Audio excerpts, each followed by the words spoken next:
Wow. Baka sunog na yung kay Justin.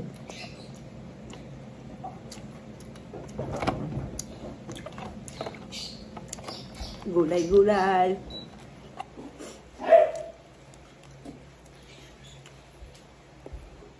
Bukas na ba yung gate? Parang bukas na kami aircon din. Ah, may tao na. Baka may tao na.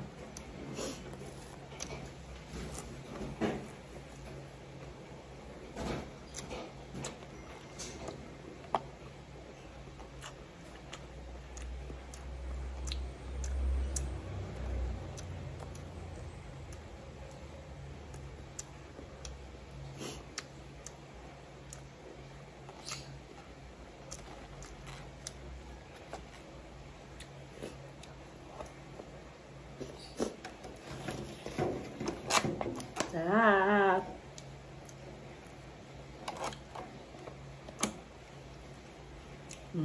Kakain ko kayo mga boss ha. Sabi sa inyo. Diyan si Mian. Kinakain yung mga kakao. Sabi ko sa inyo po, ang kalaban natin. Masarap na Mami, pagkain. nakakailang ka lang. Oy, dalawa pa lang. O, kumuha ka kasi, o. Ayaw. Mababait pa mga yan, tsaka si Justin.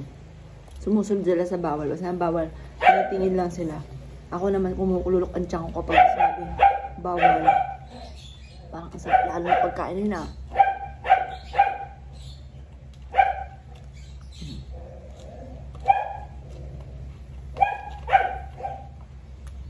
Pwede naman eh, tingin lang. Ha? Deserve na. Ang pwede naman, o. Deserve. Kaso, iinom tayo na malamig na tubig.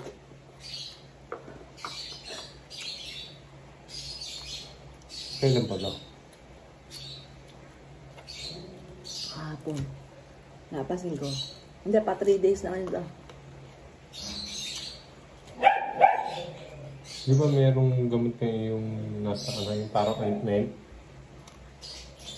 Nagkaroon ba ka niya? Usa na tuyo?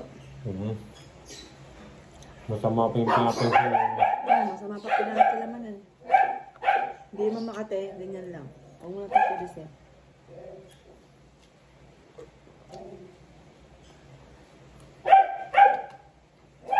Yung tagugos natin ng pinggan, tulog pa. Minapanood ko siya ako. Napanood ko. Bata pa lang siya. Business-minded na po siya. Yung napanood ko yung kay Tony Talks. Isang sikat na rin yung vlogger. Bata pa lang siya. Parang umabot siya ng 16 years old. Milyonaryo na po siya dahil sa mga nahilig siya magnegosyo.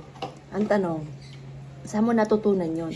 Ang sabi niyang nung lalaki, nung bata, ano daw po, tinuruan siya ng stepfather po niya na na magnegosyo. Or kaya, may gusto kang bagay, kung ano yung gusto mo, kailangan pagtrabahuan mo, paghihirapan mo, para matuto. Sabi ko sa anak ko, aba anak, tama yun. Dapat, kung may gusto ka, paghihirapan mo. Kailangan pagtatrabahuan mo, kahit bata ka pa lang. Ngayon, syempre, bata pa naman yung anak ko, 11 pa lang, tuturuan ko siya ng gawaing bahay. Kasi, pag nag-asawa yan, napapunta niya sa ibang lugar, ang mapupulaan dyan, magulang. Sabihin, hindi ka tinuruan ng magulang mo. Kaya dapat, marunong siya. Marunong siya maglinis, magtiklop ng damit ang po niya. Kasi yan po, anak ko, pinaliliguan ko pa po yan. Ganon din naman dati si Jovelyn. Hanggang dumating na rin yung punto na, mami, ako na, nahihiya na po siya, dalaga na. Yan, ang anak ko mga boss, at anak kong bunso, hindi nahihiya. Toothbrush. Hindi nahihiya. Binata na po ang anak ko, tumina po yan. May buhok na kilikili niyan, may mga buhok na yan. Pero hindi siya nahihiya. Talagang baby ang alam niya sa sarili niya. Kaya tuturuan ko po siya. Ngayon, titraining ko muna siya sa pagpupunas nitong lamesa. Kasi alam niyo po ba, pagtapos niyang kumain, diretso na po yun doon, maglalaro na. Wala na, hindi na tumutulong. Kaya sabi ko, nung bata kami, tulong-tulong kami magkakapatid. Kanya-kanya kaming toka, may naghuhugas, may nagpupunas dito, may naglalagay ng tubig sa pitchel, yung mga ganon. Kanya-kanya kaming toka. Para matuto.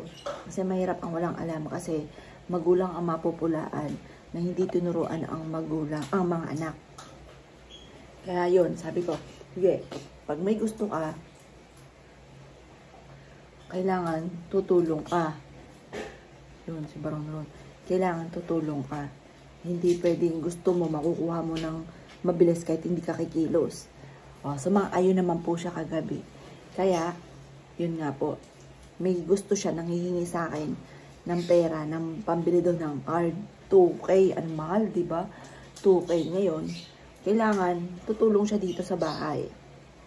Yung mga ganong edad niya, naglalaban na ako. Yan, pero iba naman tayo mga babae kaysa lalaki. Yan. Kaya mahirap din ang walang alam-alam. Kaya yung anak kong panganay, sinasabihan ko, anak, naku, ako mapupulaan ng pagkinag-asawa. Ako ang mapupulaan. Sabi ko lang alam-alam. Ayun. Kaya nung mga nakalipas ng araw, naglalaba-laba na rin po yun. Pero ang nilalaban niya, yung tipo na masailan. Kasi meron siyang bagong damit na puti.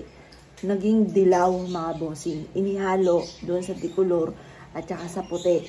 Tapos nung siya po ay nilabahan na, nung natuyo na, kulay dilaw, puti po yun. Kaya mula po noon, yung mga masisela na damit po niya, siya na mismo naglalaba. Yan, tapos naglilinis-linis na rin siya Nung mga nakalipas na buwan, kasi nasisermonan ko. Tinitraining ko na nga po siya, pati sa negosyo. Kasi sabi ko, anak, itutuloy mo na lang ako ano yung nasimulan ko. Pati diba, nagkaroon kami ng spa, coffee shop yung dati. Nakadamitan. Ayun, tutuloy mo na lang. Ayun nga po mga bossing, ay kasi gayon. Kaya parang nadismaya po kami. Tinuturoan ko yan. Di ba tinitraining ko na yan dati? Marunong na si Joey din kaso kulang pa sa ano. Kulang sa training. Tsaka kasi syempre bata pa. Yan, kaya si Justin, yun ang plano ko. Tuturuan ko siya ng mga ano ka para alam, para marunong. Pero lahat ng account na ginagamit siya na gano'n na lahat ng account natin na ano, Jolie, no? Kaya nga po mga bossing na nawala si Jolie, napilayan talaga kami kasi siya yung utak na lahat. Siya po yung nakakaalam, siya lagi ang gumagawa. Kaya ngayon, tanungan ko na lang yung isa sa mga angels ko, si Darren, or kaya sinisearch ko mga bossing. Dati-rate, si Joelyn lahat, bawat keyboard. Anak, tignan mo ito, may violation naman. Anak, tignan mo nga ito. Anak, igawa mo nga ako ng Facebook. Anak, igawa mo nga. Siya po lahat. Kaya nung nawala po si Joelyn, ayun, napilayan po talaga lahat, kami. Ballpen, lahat na pen, papel, lahat na tape. Lahat po siya. Kaya sobrang na ano po kami. Tsaka, eto pa nakita niyo po, nagkakaganyan din dati si Joelyn. Ako una nagkaroon ng ganyan. Yung nagkaroon ako ng maraming peklat-peklat dito sa binte. Ayun, yung ganyan, sign po yan na maaring mataas yung sugar ninyo. No? Hindi ko naman naisip po yun kasi pero sinabi rin ng doktor ng derma na magpatingin din tayo pero hindi tayo nagpatingin. Ano, sinabihan po ako na pero matagal na yun, taon na nakakalimas no. Sinabihan po ako na 21 ata na. Nagpa-ano na po kayo, may diabetes po ba kayo? So kung hindi ko po alam, magpa-check po kayo. Pero nakuha naman sa gamot ng derma kaya hindi na ako nagpa-check. Hindi na rin ako bumalik doon. Ayun. Tapos yun, nung nawala na si Joelyn, sakala ang natuklasan na maaaring yung mga sumisibol na ganyan sa may diabetes. Yung nanay ko nga, nangangati yung ano, pagka halimbawa mga binte, barato. Pagka mataas yung sugar. O, tingnan niyo po, ganyan lang naman ako kumain. Kot lang. Pati ito. Busog na ako. Ay, busog ka. Baka mamaya, bubarat ka ng kain. Siyempre, pag nagutom, kakain ulit. Hindi mo ba lubos yung gulay? Ay, marami pa to. Busog na ako. Mamaya na ulit. Kumain ka kasi na matamis. Ngayon, ito na po. Uminom na ako sa vitamin sa kidney. Ito naman ang inumin ko para ito sa diabetes. Pag kumain kasi ng matamis, makakabusog.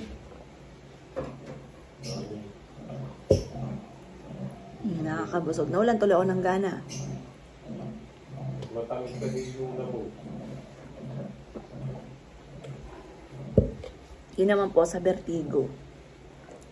hindi na hindi sa akin pwede na hindi na inom na sa vertigo kasi nalulula po talaga ako.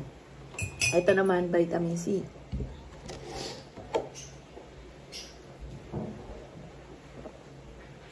Saling ko pala yung bigas para puno. Ito naman po vitamin D.